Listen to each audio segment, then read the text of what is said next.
After the Yellow Turban Rebellion was suppressed, He Qin, who supported Emperor Chao, gained absolute power and squared off against the 10 eunuchs. Amidst the intensifying struggle, He Qin was assassinated by the eunuchs. However, Yuan Chao led the remains of He Qin's troops in a purge of the eunuchs, chasing their remnants out of Liuliang. Having lost all leadership, Liuliang was left in chaos until one man gained control of Emperor Shao. The name of that man was Dong Zhuo. Accompanied by his powerful bodyguard Lu Bu, Dong Zhuo went unchallenged in the imperial court, and his tyrannical rule caused much suffering.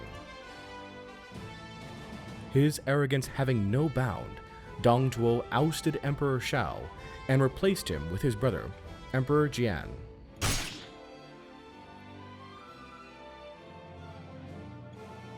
The frustration of many warlords mounted as Dong Zhuo's oppressive rule escalated.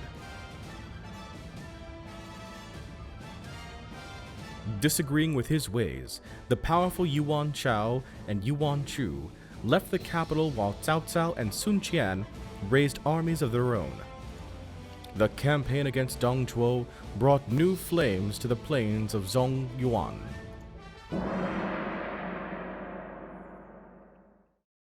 And that's our story. Pleased to meet you, Qi Qing. It is my duty to help wandering heroes find their path. And that's where we are right now, folks. Welcome, everyone, to Romance of the Three Kingdoms. As always, I am your host, J Square John Jeremy, and I'm so excited to get underway here with this campaign. You've heard the background. Dong Zhuo has control of the Emperor and is a tyrant in the capital.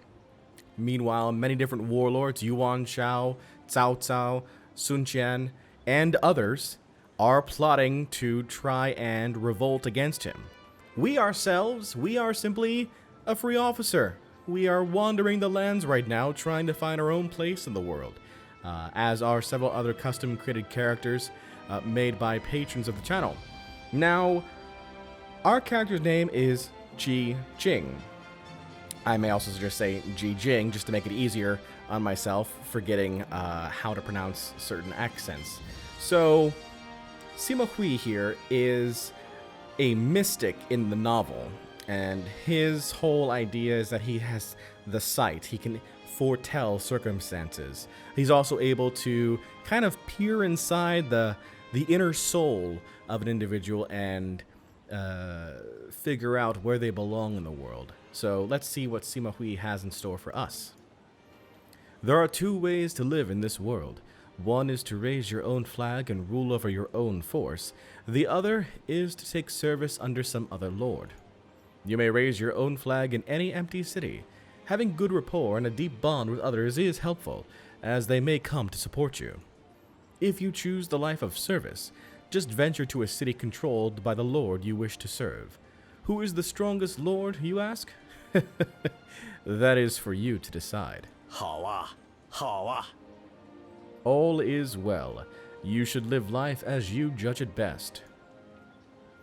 So let's see where we are right now. We are in Jianyi, which, if I recall correctly, is in Wu territory by the time of the Three Kingdoms area. Yep, that is correct. In fact, I think it's actually the capital at one point for Wu. So let's take a look here at the map. I know it's a bit hard to understand at the moment, but this is Wan, controlled by Yuan Chu. You notice that he was one of the individuals mentioned in the prologue. We've also got the territories of Dong Zhuo right above him. Liuliang is right here, along with Hongnong, Chang'an, Anding, and Tianshui. So he's got control of 5 cities here, along with their gates. Above him, we've got Wang Quang, Changyang, Zhang Yan, gotta love those guys, Han Fu, Cao Cao, Lu Dai, Bao Qin, Liu Bei, Yuan Chao, Liu Yu, Gong Sun San, Gong Sun Du, Kong Rong, Chen Gui, Chang Chao, We've got Huangzhou. Sun Qian is down here in Changsha. Shi Zi has got control of the southern territories of Jiaozi, Hipu, and Nanhai. And then we've got Yan Yan controlling one territory here. Lu Zhang and Lu Yan. Lu Yan being the ruler here in this case. We've got Ma Tang controlling Han Sui here. So a lot of different rulers here to take a look at. And obviously, of course, I've butchered about half their names. So my apologies to 2,000-year-old dead people. But we are, in fact, right here in this free city of Jianyi. And as we enter into the city here, we can see different options, including accepting requests of the people and talking with officers in taverns. We can visit comrades if they were here, temper troops if we decide to make a troop force, expand a base, or become a father. Use any commands related to prestige, which we have none, really. We can investigate, purchase items, and visit and make banquets. And council, diplomacy, and apply commands are focused more on the ruler here. In this case, though, we are, like I said, just a free officer here. Our prestige is that of a lone wolf. Just somebody who is by themselves right now. Nothing really to concern themselves with. We can see how we've got no knowledge of anybody else around us, really. So we can't really talk to anybody without a lot of introduction first. If we were to take a look here at the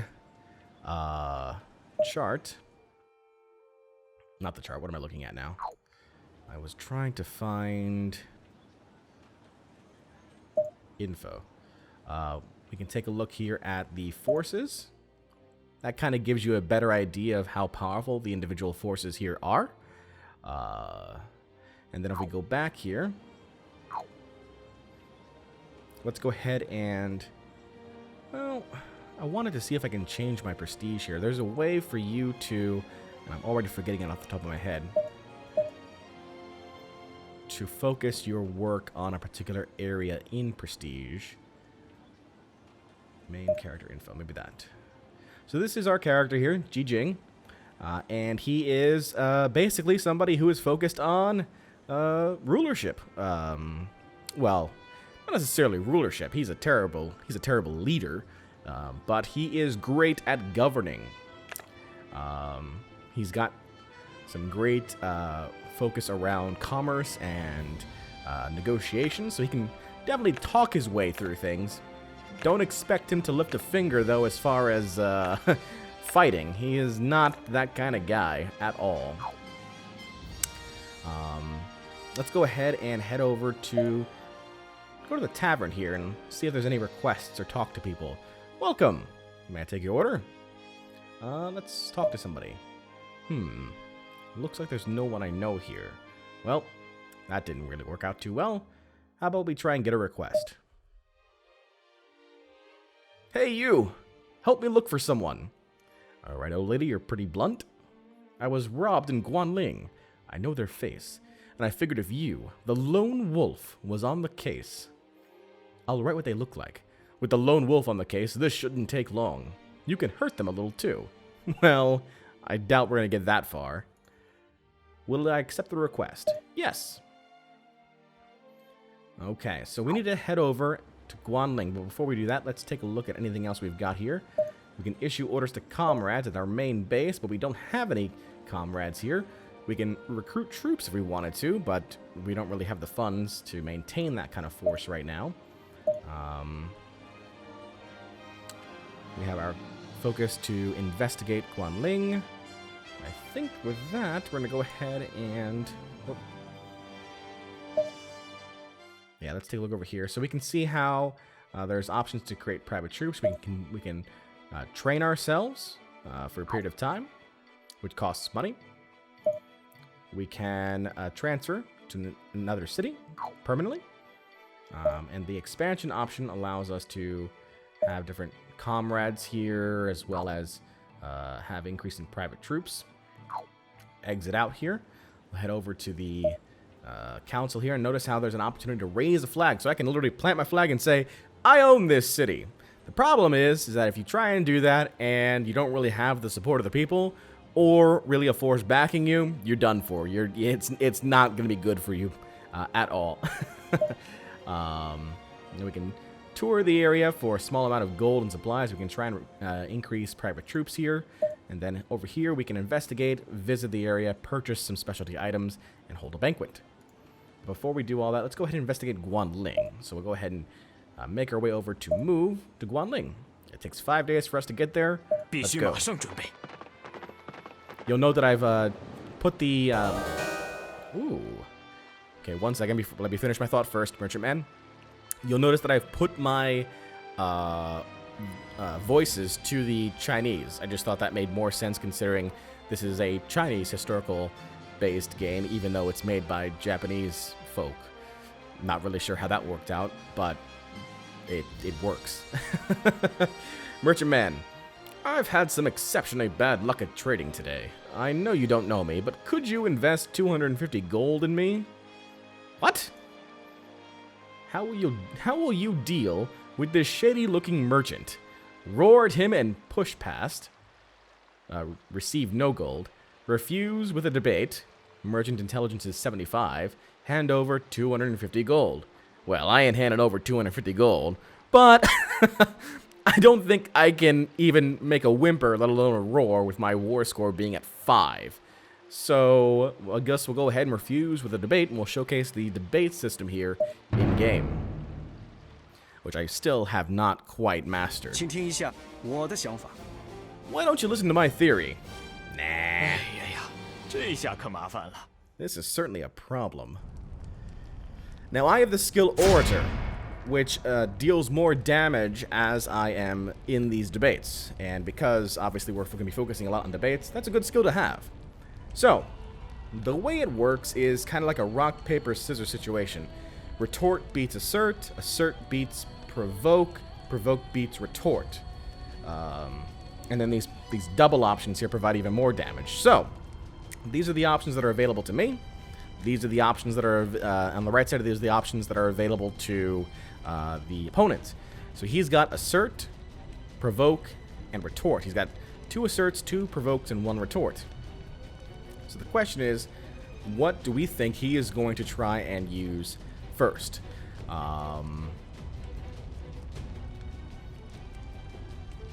If he tries to use assert, then we will go ahead and retort, assuming that he's going to try and use that assert. And how about this?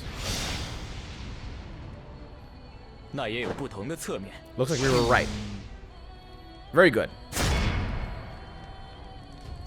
Okay, so he tried to assert there, and because of that, he's now lost the opportunity to assert.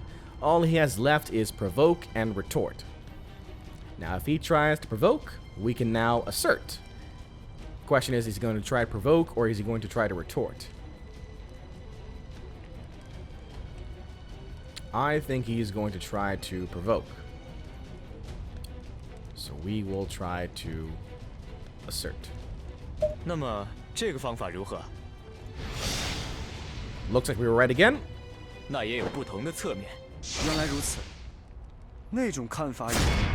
Excellent. Okay, now he's got an assert back, so now he's got 1 assert and 1 retort. I've got a provoke and a retort. Now, a provoke beats the retort, but if he uses retort, well, in this case, if he uses retort, I can use provoke and win. If he uses assert, I can use retort and win.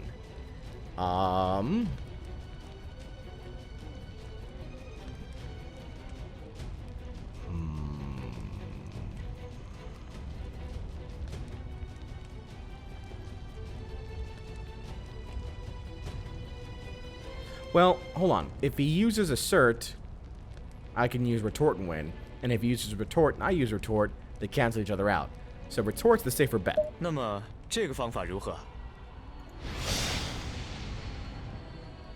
那也有不同的侧面。 Haha! Screw you, merchant man! Victory! 这种事也不足为奇。 Well, these things happen. We've gained 4 intelligence experience. Your skill with words fluster the man, revealing his lies and greed.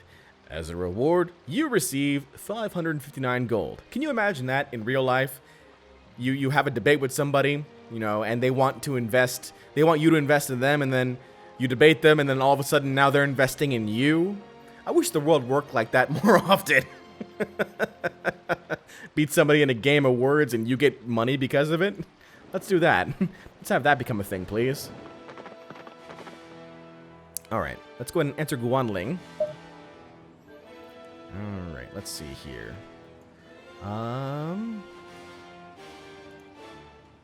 Let's go ahead and I guess we'll go into the investigate area here. Investigate Guanling. This will take 10 days to complete the investigation. Very well. Now then, hope I can find this thief soon.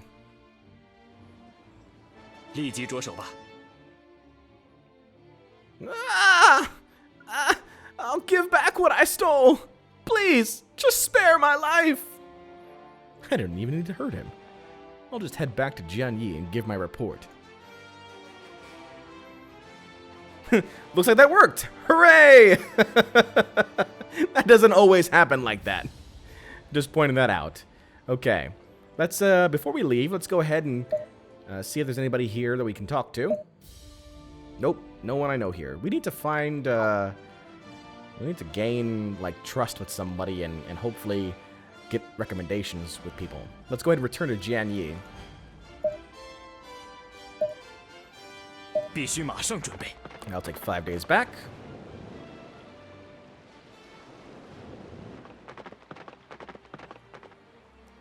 Enter the city. Oh, it's you. That's how it went? Well, good to hear. I feel a bit better. Yeah, I'm glad I asked you to get on the case. Thank you kindly. You now have 2,909 gold. We gained 350 gold from that lady.